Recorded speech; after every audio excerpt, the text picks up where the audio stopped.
నమస్తే, welcome to our channel. నేను ప్రియాంకారావు. పవన్ కళ్యాణ్ గారు ఢిల్లీ వెళ్ళారు. సెంట్రల్ గవర్నమెంట్ ని కలవడానికి కాదు, 5 రాష్ట్రాల జన సైనికులతో ఆయన ఇండియన్ గేట్ దగ్గర మీటింగ్ పెట్టారు. ఈరోజు ఇదే చర్చనీయాంశం. ఆ మీటింగ్ లో జనసేన సిద్ధాంతాలేంటి, దాని విలువలేంటి, అసలు దేన్ని బేస్ చేసుకుని జనసేన పార్టీ ప్రజల్లోకి వెళ్తుంది, ఏం సాధించాలి, దీని మీద ఒక క్లారిటీ ఇవ్వడం కోసం పెట్టిన మీటింగ్. ఎక్కడైనా పెట్టుకోవచ్చు, ఢిల్లీలో ఇండియన్ గేట్ దగ్గర ఎందుకు పెట్టారు? ఇది మోడీ గారు ఇచ్చిన ట్రైనింగా, లేదు అంటే సెంట్రల్లో చక్రం తిప్పడం కోసం పవన్ కళ్యాణ్ గారు ఏం చెయ్యాలి అనేది చంద్రబాబు నాయుడు గారు చెప్తుంటే ఆ అడుగు జాడల్లో ఈయన వెళ్తున్నారా, లేదంటే పవన్ కళ్యాణ్ గారు స్వయంగా తీసుకున్న సలహానా? ఇదంతా ఒక చర్చ. అసలు ఎక్కడైనా పెట్టడం మానేసి ఢిల్లీలో మాత్రమే ఎందుకు పెట్టారు అనేది మరో చర్చ. దీని మీద డిస్కస్ చేద్దాం. మనతో పాటు సీనియర్ జర్నలిస్ట్ సిఎస్ రావు గారు ఉన్నారు, ఆయనతో మాట్లాడదాం. నమస్కారం సార్. నమస్తే. అంటే పవన్ కళ్యాణ్ గారు ఢిల్లీ వెళ్ళి ఇండియా గేట్ దగ్గర 5 రాష్ట్రాల జన సైనికులతో అక్కడ మీటింగ్ పెడుతున్నారు. జనసేన పార్టీ యొక్క సిద్ధాంతాలు, విలువల గురించి ఆయన చెప్పే ప్రయత్నం కోసం ఈ మీటింగ్. అసలు ఆయన ఈ డెసిషన్ తీసుకోవడానికి వెనుక ఉన్నది ఎవరు? పవన్ కళ్యాణ్ గారికి బలమైనటువంటి వెనక ఒక శక్తి అనేది ఏది లేకపోతే ఇండియా గేట్ దగ్గరికి పోయి 5 రాష్ట్రాలకు సంబంధించినటువంటి జనసేన నాయకులు 150 మందితోటి మీటింగ్ పెడతారా? రీసెంట్గా తెలంగాణలో మీటింగ్ పెట్టారు. తెలంగాణలో మీటింగ్ పెట్టాలనుకున్నారు, మీటింగ్ పెట్టడానికి అనుమతి ఇవ్వలేదు. దాంతో ఆయన ప్రెస్ మీట్ పెట్టారు. ప్రెస్ మీట్ పెట్టి ఆయన చెప్పాల్సింది ఏదో చెప్పేశారు. చెప్పిన తర్వాత దాని ప్రకంపనలు ఇప్పుడు కూడా కంటిన్యూ అవుతున్నాయి, మనం చూస్తున్నాం. ఇప్పుడు ఢిల్లీ వెళ్ళారు. ఢిల్లీ వెళ్ళి ఆయన జనసేన ఏంటి, జనసేన భావజాలం ఏంటి, జనసేన సిద్ధాంతాలు ఏంటి అని చెప్పి చెప్పడానికే ఈ మీటింగ్ పెడుతున్నాను అని చెప్పి చెప్పారు. ఒక రాష్ట్రంలో కూడా అధికారంలో లేదు. అధికారంలో లేదంటే అధికారంలో భాగస్వామ్యే, పూర్తి అధికారంలో ఎక్కడా లేదు కదా జనసేన పార్టీ. ఓన్లీ భాగస్వామ్యే కదా ఆంధ్రప్రదేశ్లో. కానీ జాతీయ స్థాయిలో ఎదగడానికి పవన్ కళ్యాణ్ గారు ప్రయత్నం చేస్తున్నారు అనడానికి ఇవాళ మీటింగ్ ఒక ఉదాహరణ. మరి ఈ స్టెప్ ఎందుకు వేశారు? బీజేపీ పెద్దల యొక్క సలహా సూచనలు లేకుండా ఈ స్టెప్ వేస్తారా అనేటువంటి అనుమానం సహజంగా కలుగుతుంది ఎవరికైనా.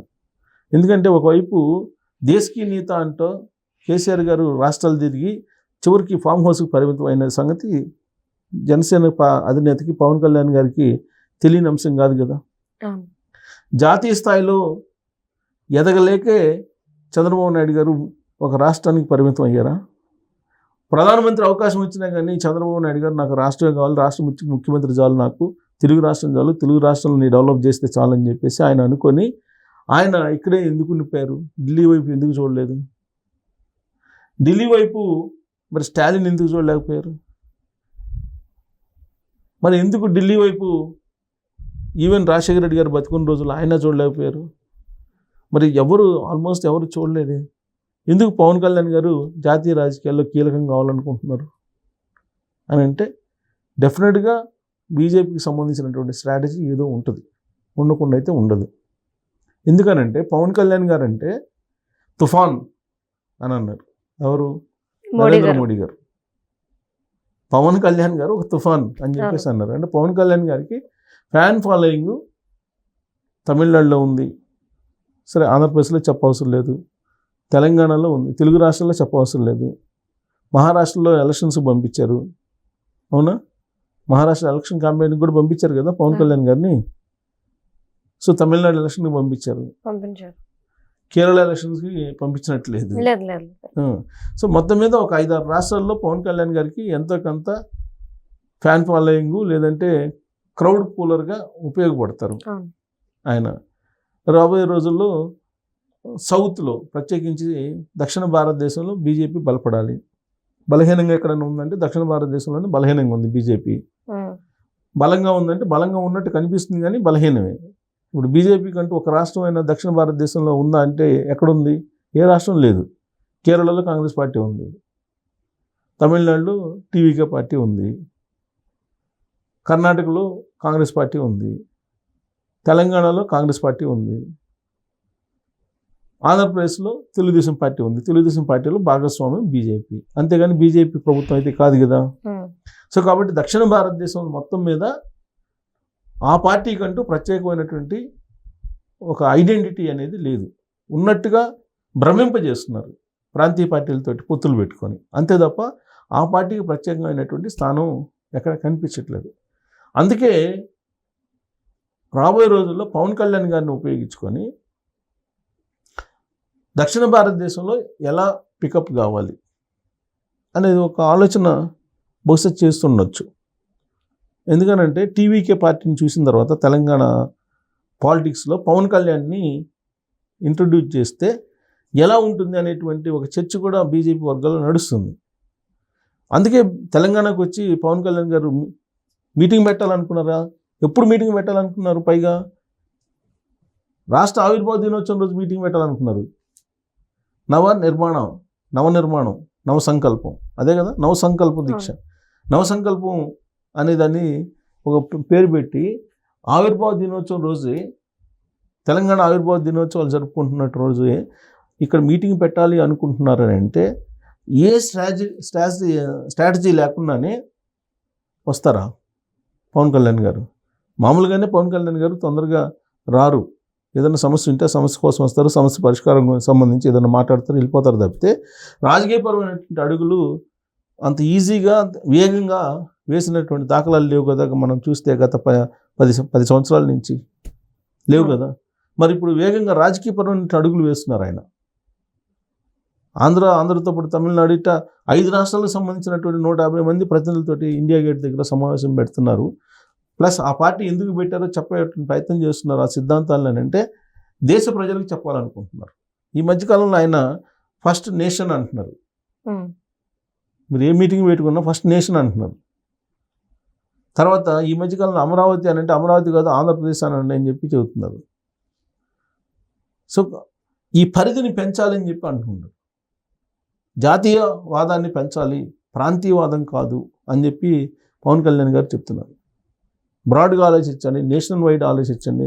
నరేంద్ర మోడీ గారు భారతదేశాన్ని 2047 దిశగా వికసిత భారతదేశంగా తీసుకెళ్తున్నారు. దానికి మనందరం కలిసి అడుగు వేద్దాం అని చెప్పి ఆయన పిలుపునిస్తున్నారు. అలాగే సనాతన ధర్మం, హిందూ ధర్మానికి సంబంధించిన అంశాల మీద కూడా మాట్లాడుతూ ఉన్నారు.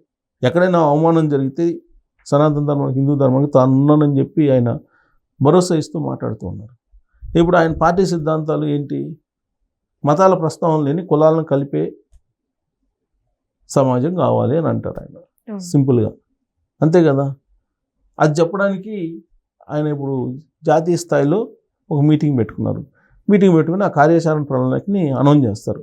అనౌన్స్ చేసి ఆ 5 రాష్ట్రాలు ఏవైతే ఉన్నాయో 5 రాష్ట్రాల్లో దక్షిణ భారతదేశం రాష్ట్రాలు అయ్యి, ఉత్తర భారతదేశంలో ఏ రాష్ట్రానికి వెళ్ళరు, దక్షిణ భారతదేశంలో ఆయన మీటింగ్లు పెట్టి మతాల ప్రస్తావన లేని కులాలను కలిపేటువంటి సిద్ధాంతం నాది అని చెప్పి మత ప్రస్తావన తీసుకెళ్తూ వెళ్తారు. ఇది బీజేపీ స్ట్రాటజీ అనుకోవాలా, లేదంటే పవన్ కళ్యాణ్ గారు స్వతహాగా ఆయన వేస్తున్నటువంటి స్టెప్స్ అనుకోవాలా మనం?